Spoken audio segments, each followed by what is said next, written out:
Shalom teman-teman, semoga kita semua dalam keadaan sehat ya. Kita kembali akan menguduskan hari Tuhan bersama saya Michael. Yuk kita puji Tuhan dengan menyanyikan lagu Bersyukurlah pada Tuhan.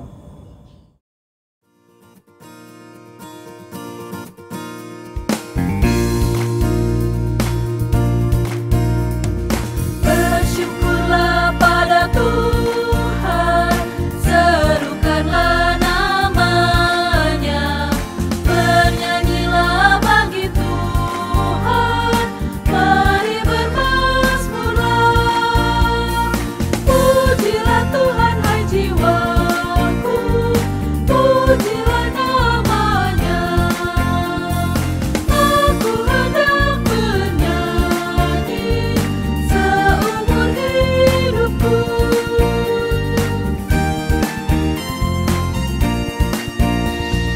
Hatiku siap ya Tuhan, bernyanyi dan bermazmur, karena Engkau maha baik, setia dan benar.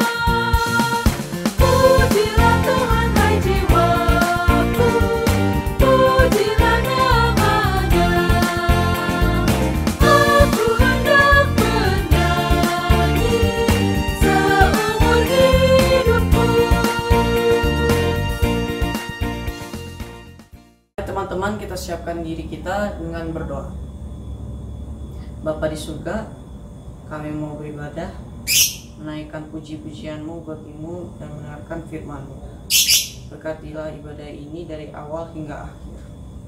Biarlah Roh Kudus-Mu bekerja atas diri kami semua yang turut serta dalam ibadah online ini. Dalam nama Tuhan Yesus kami sudah berdoa. Amin. Dulu waktu kita masih kecil, seringkali ditanya, kalau sudah besar nanti mau jadi apa?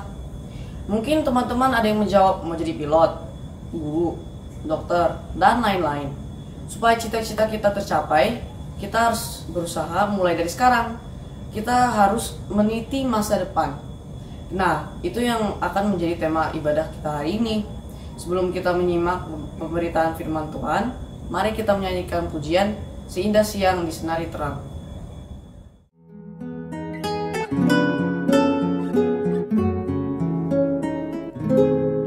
Seindah siang disinari terang, cara Tuhan mengasihiku.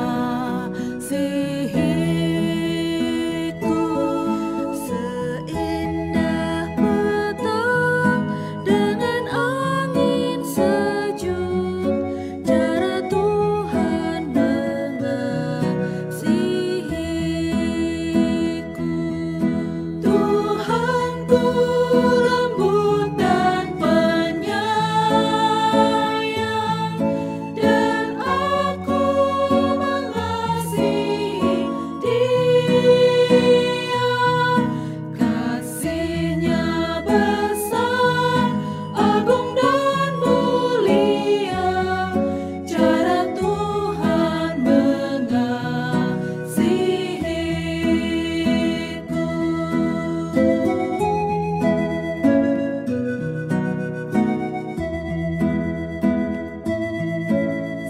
Sedalamnya laut, seluas angkasa, cara Tuhan mengasihiku. Seharum kembang yang tetap semerbak, cara Tuhan mengasihiku. Damai-Nya tetap besertaku, dan surga pengharapanku.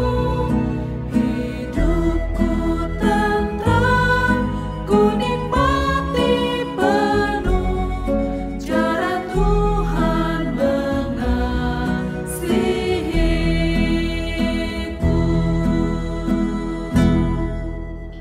Teman-teman remaja yang dikasih oleh Tuhan, sebelum kita membaca dan merenungkan firman, mari kita berdoa. Tuhan Allah Bapa kami yang baik, pada ibadah remaja hari Minggu ini, kami juga rindu untuk mendengarkan sabda-Mu. Tolonglah kami ya Tuhan, supaya kami dapat mengerti firman-Mu dan dapat kami lakukan secara sungguh-sungguh di dalam kehidupan kami sehari-hari. Hanya di dalam nama Tuhan Yesus Kristus, Juru Selamat kami yang hidup, kami berdoa. Amin. Teman-teman, mari kita membuka Alkitab kita dari kitab Kejadian, pasal 35 ayat 1 sampai dengan ayat 15. Kejadian pasal 35 ayat 1 sampai dengan ayat 15. Kita baca bersama-sama. Allah berfirman kepada Yakub, "Bersiaplah, pergilah ke Betel, tinggallah di situ, dan buatlah di situ mezbah bagi Allah yang telah menampakkan diri kepadamu ketika engkau lari dari Esau kakakmu." Lalu berkatalah Yakub kepada seisi rumahnya dan kepada semua orang yang bersama-sama dengan dia, "Jauhkanlah dewa-dewa asing yang ada di tengah-tengah kamu, tahirkanlah dirimu dan tukarlah pakaianmu. Marilah kita bersiap dan pergi ke Betel. Aku akan membuat mezbah di situ bagi Allah yang telah menjawab aku pada masa kesesakanku dan yang telah menyertai aku di jalan yang kutempuh." Mereka menyerahkan kepada Yakub segala dewa asing yang dipunyai mereka dan anting-anting yang ada pada telinga mereka. Lalu Yakub menanamnya di bawah pohon besar yang dekat Sichem. Sesudah itu berangkatlah mereka, dan kedahsyatan yang dari Allah meliputi kota-kota sekeliling mereka sehingga anak-anak Yakub tidak dikejar. Lalu sampailah Yakub ke Luz yang di tanah Kanaan, yaitu Betel, ia dan semua orang yang bersama-sama dengan dia. Didirikannya lah mezbah di situ dan dinamainya tempat itu El Betel, karena Allah telah menyatakan diri kepadanya di situ ketika ia lari terhadap kakaknya. Ketika Deborah, inang pengasuh Ribka, mati, dikuburkanlah ia di sebelah hilir Betel di bawah pohon besar yang dinamai orang pohon besar penangisan. Setelah Yakub datang dari Padan Aram, maka Allah menampakkan diri pula kepadanya dan memberkati dia. Firman Allah kepadanya, "Namamu Yakub, dari sekarang namamu bukan lagi Yakub, melainkan Israel. Itulah yang akan menjadi namamu." Maka Allah menamai dia Israel. Lagi firman Allah kepadanya, "Akulah Allah yang Maha Kuasa, beranak cuculah dan bertambah banyak. Satu bangsa, bahkan sekumpulan bangsa-bangsa akan terjadi daripadamu, dan raja-raja akan berasal daripadamu. Dan negeri ini yang telah kuberikan kepada Abraham dan kepada Ishak, akan kuberikan kepadamu dan juga kepada keturunanmu." Lalu naiklah Allah meninggalkan Yakub dari tempat ia berfirman kepadanya. Kemudian Yakub mendirikan tugu di tempat itu, yakni tugu batu. Ia mempersembahkan korban curahan dan menuangkan minyak di atasnya. Yakub menamai tempat di mana Allah telah berfirman kepadanya Betel. Demikianlah firman Tuhan yang berbahagia dan setiap kita yang mendengarkan firman Tuhan dan yang memeliharanya di dalam kehidupan kita sehari-hari. Haleluya. Selamat hari Minggu teman-teman remaja. Kita ketemu lagi ya di dalam ibadah remaja pada hari Minggu ini. Teman-teman, tentu kita tahu ya Bunda Teresa. Suatu ketika Bunda Teresa pernah menulis begini, "Aku hanyalah sebuah pensil kecil yang ada di tangan Tuhan yang sedang menulis surat cinta ke seluruh dunia." Aku hanyalah sebuah pensil kecil yang ada di tangan Tuhan yang sedang menulis surat cinta ke seluruh dunia. Teman-teman, kalimat ini adalah kalimat yang luar biasa indah. Kalimat yang muncul dari perenungan dan penghayatan tentang panggilan hidup yang dijalani oleh Bunda Teresa. Kita tahu bagaimana Bunda Teresa berjuang di dalam hidupnya untuk melakukan pekerjaan kemanusiaan. Dia suka sekali menolong orang yang miskin, orang yang sakit, orang yang terbuang, dan orang yang terlantar. Awalnya ia tinggal di sebuah biara yang tertutup. Tapi kemudian suatu ketika saat ia jalan-jalan keluar, ia mendapati ada begitu banyak orang yang rupanya amat membutuhkan pertolongan dan perhatian dari sesamanya. Ia menyaksikan bagaimana orang miskin yang sakit tidak bisa berobat, bahkan terlantar di pelataran rumah sakit. Maka kemudian sampai masa tuanya, Bunda Teresa melakukan pelayanan kasih secara nyata kepada orang-orang yang membutuhkan pertolongan serta juga kepedulian. Nah, teman-teman, kenapa ya Bunda Teresa bisa begitu konsisten memberikan keteladanan kasih? Kenapa ia begitu gigih untuk berkorban sampai dengan akhir hayatnya? Bunda Teresa begitu konsisten, begitu gigih untuk melakukan pelayanan kasih karena Bunda Teresa memahami identitasnya dan tujuan hidupnya, tentang siapa dirinya dan apa yang menjadi panggilannya di dalam hidupnya, yaitu untuk ikut serta di dalam pelayanan kasih yang sudah Tuhan Yesus teladankan. Ya, jadi sejak semula masa depan yang didambakan oleh Bunda Teresa adalah untuk hidup setia mengikut Tuhan, melayani Tuhan dengan cara melayani sesamanya. Bagaimana nih dengan kita? Apakah kita juga sudah memahami identitas kita, tentang siapa kita, apa yang menjadi tujuan hidup kita? Dan kalau dikaitkan dengan tema kita, meniti masa depan, maka masa depan seperti apa yang sedang atau harus kita perjuangkan? Nah, hari ini kita masih belajar dari tokoh Yakub. Ya, sepanjang bulan Oktober ini kita membaca dari kisah Yakub yang penuh liku. Kita tahu bagaimana Yakub ya mengambil hak kesulungan Esau dengan menipu Ishak ayahnya, lalu lari dari rumah, lari dari kejaran Esau, dan sampai ketika ia tiba di rumah pamannya Laban pun rupanya gantian Yakub yang kena tipu. Ketika ia menginginkan Rahel untuk ia nikahi, tetapi pamannya malah memberikan Lea. Kemudian pamannya memberikan syarat harus bekerja sekian tahun dalam waktu yang cukup lama. Akhirnya Yakub terpaksa harus mau bekerja keras. Artinya teman-teman, Yakub mengalami jalan hidup yang penuh liku, yang tidak mudah. Ia bahkan harus bergelut, bergumul bersama dengan Tuhan sebelum ia mendapatkan nama baru, yaitu Israel. Nah, di dalam perjalanannya yang naik turun, penuh liku ini, ternyata Tuhan berkenan untuk menyertai dan memberikan peneguhan kepada Yakub. Dan janji yang dulu diberikan oleh Tuhan kepada Abraham juga sekarang diberikan kepada Yakub. Karena Yakub pun mau untuk melibatkan Tuhan di dalam hidupnya, mau bergumul bersama dengan Tuhan setelah banyak prahara atau peristiwa yang ia alami. Yakub mau untuk diubah, dididik, dan dibentuk oleh Tuhan. Nah, perikop kita pada saat ini, teman-teman, bicara tentang Tuhan yang memerintahkan Yakub untuk kembali datang ke Betel. Jadi minggu lalu kita membaca kisah tentang bagaimana Yakub berjumpa dengan Tuhan dan Yakub mendapatkan peneguhan, ya, janji penyertaan dari Tuhan kepada Yakub. Ya, Tuhan menampakkan diri, lalu batu yang dijadikan bantal oleh Yakub ia dirikan sebagai sebuah tugu peringatan yang ia sebut sebagai Betel, yang artinya adalah rumah Allah. Nah, bacaan kali ini judul perikopnya adalah Yakub mengunjungi atau datang kembali ke Betel untuk kedua kalinya. Nah, bacaan kita tidak bisa dilepaskan dari perikop yang ada di atasnya, ya. Jadi Kejadian 34 sebelumnya. Jadi begini teman-teman, setelah Yakub berdamai dengan Esau dan membereskan luka-luka masa lalunya, Yakub dan keluarga ini kemudian menetap di daerah Sikem, ya, di daerah Sikem. Disinilah kemudian terjadi sebuah peristiwa atau prahara di mana Dina, anak perempuan dari Yakub, disukai oleh seseorang yang bernama Sikem juga, ya. Jadi dibedakan Sikem sebagai nama daerah dan Sikem sebagai nama orang yang menginginkan Dina, anak perempuan dari Yakub.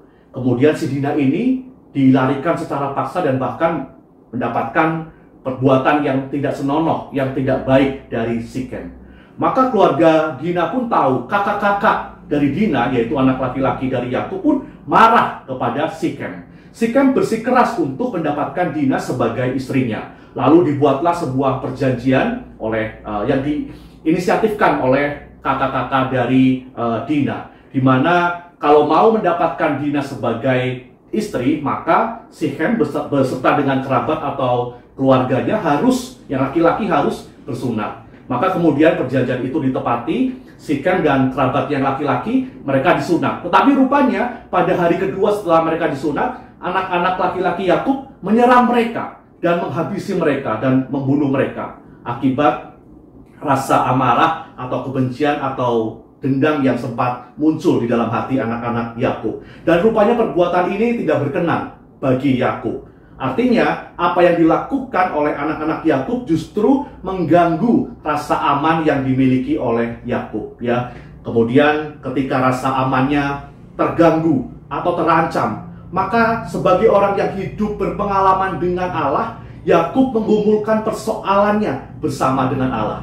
Ia tidak lagi bertindak hanya berdasarkan akalnya saja atau pikirannya saja, tetapi ia mau mencoba mendengarkan apa mau Tuhan. Dan kali ini Allah memerintahkan Yakub untuk pindah ke Betel.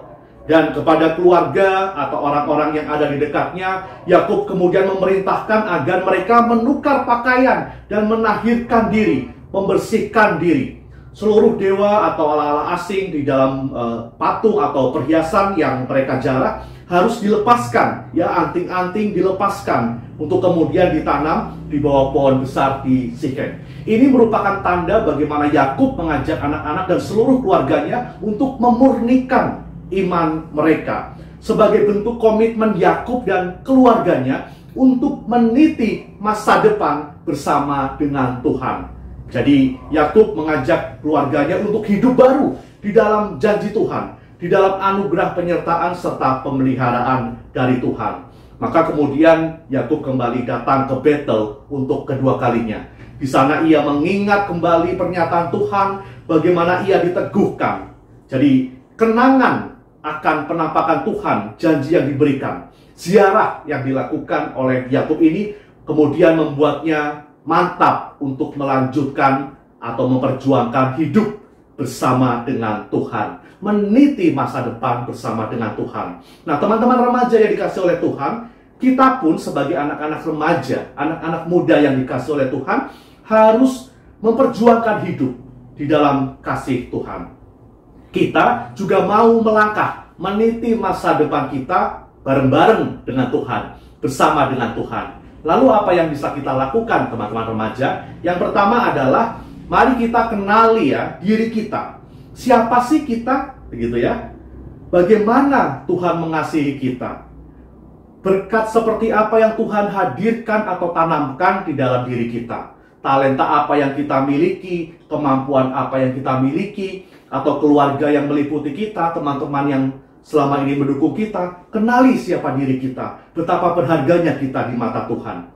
Kemudian yang kedua, setelah kita mengenal siapa diri kita, apa bakat kita, talenta kita, maka kita diminta untuk mengembangkan apa yang Tuhan beri itu untuk menghasilkan atau membawa dampak yang positif bagi diri, tapi juga bagi sesama, bagi keluarga kita, teman kita, juga bagi gereja, ya. Kita bisa menggunakan minat kita, bakat kita, talenta kita untuk melakukan pelayanan seperti yang sudah teman-teman juga sering lakukan. Kemudian yang ketiga, mari kita belajar untuk menetapkan tujuan. Apa sih yang mau aku capai nanti di masa depanku? Cita-citaku, pekerjaanku, karyaku. Wah, nanti ketika aku sudah dewasa, aku ingin membuat sebuah karya misalkan. Atau pelayanan apa yang nanti akan aku kerjakan ketika aku sudah dewasa dan kita sudah mulai berlatih sejak saat ini. Kemudian yang keempat, setelah kita mengenali diri, siapa kita, identitas kita, dan kemudian kita kembangkan itu untuk membawa dampak positif, kemudian kita menetapkan tujuan, maka yang keempat, mari kita jalani setiap langkah yang kita ambil bersama-sama dengan Tuhan.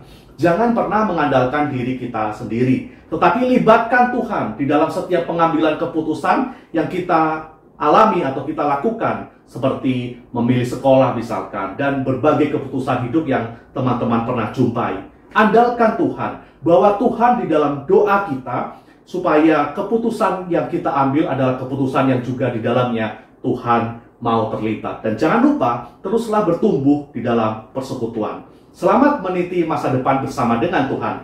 Tuhan memberkati kita semua.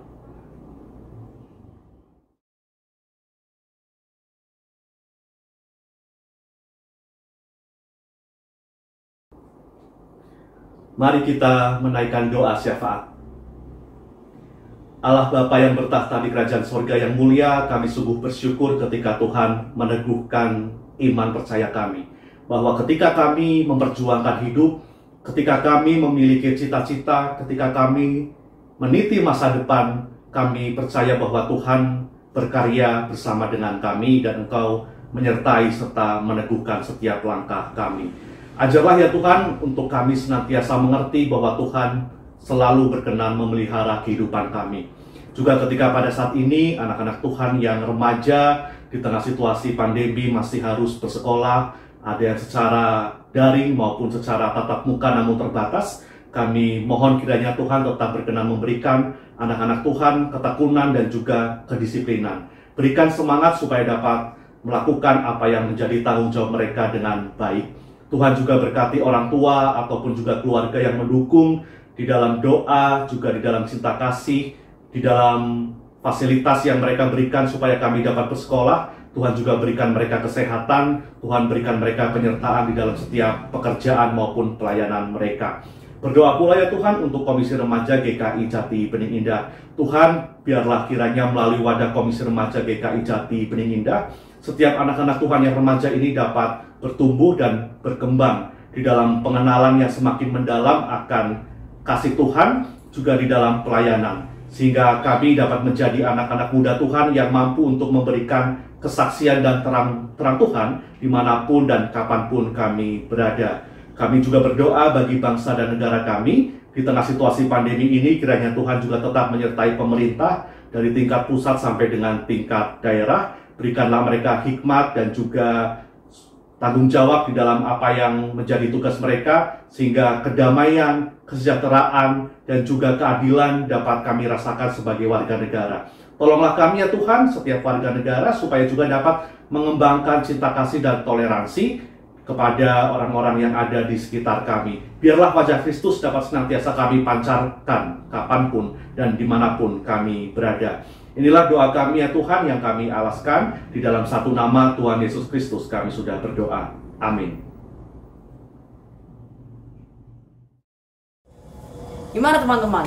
Semoga setelah mendengar firman Tuhan, kita jadi semangat meniti masa depan. Oh iya, karena kita masih beribadah secara online, teman-teman bisa menyerahkan persembahan langsung ke kantor gereja atau melalui orang tua masing-masing. Kita angkat pujian bagi Tuhan yang berjudul Janji yang Manis.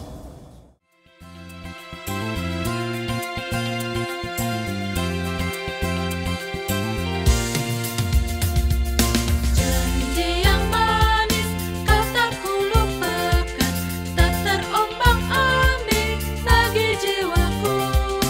Walau lembah hidupku penuh awan, nantikan cerahlah langit di atasku. Kau tidak akan aku lupakan, aku memimpinmu, aku membimbingmu. Kau tidak akan aku lupakan, aku penolongmu. Yakinlah teguh.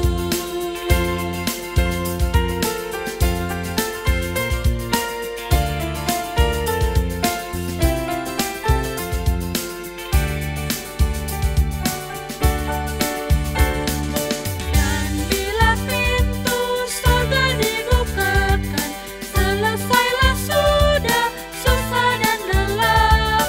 Dan ku dengarlah suara mengatakan, hamba yang setia, mari masuklah. Kau tidak akan aku lupakan, aku memimpinmu, aku membimbingmu. Kau tidak akan aku lupakan, aku penolongmu. Yakinlah teguh.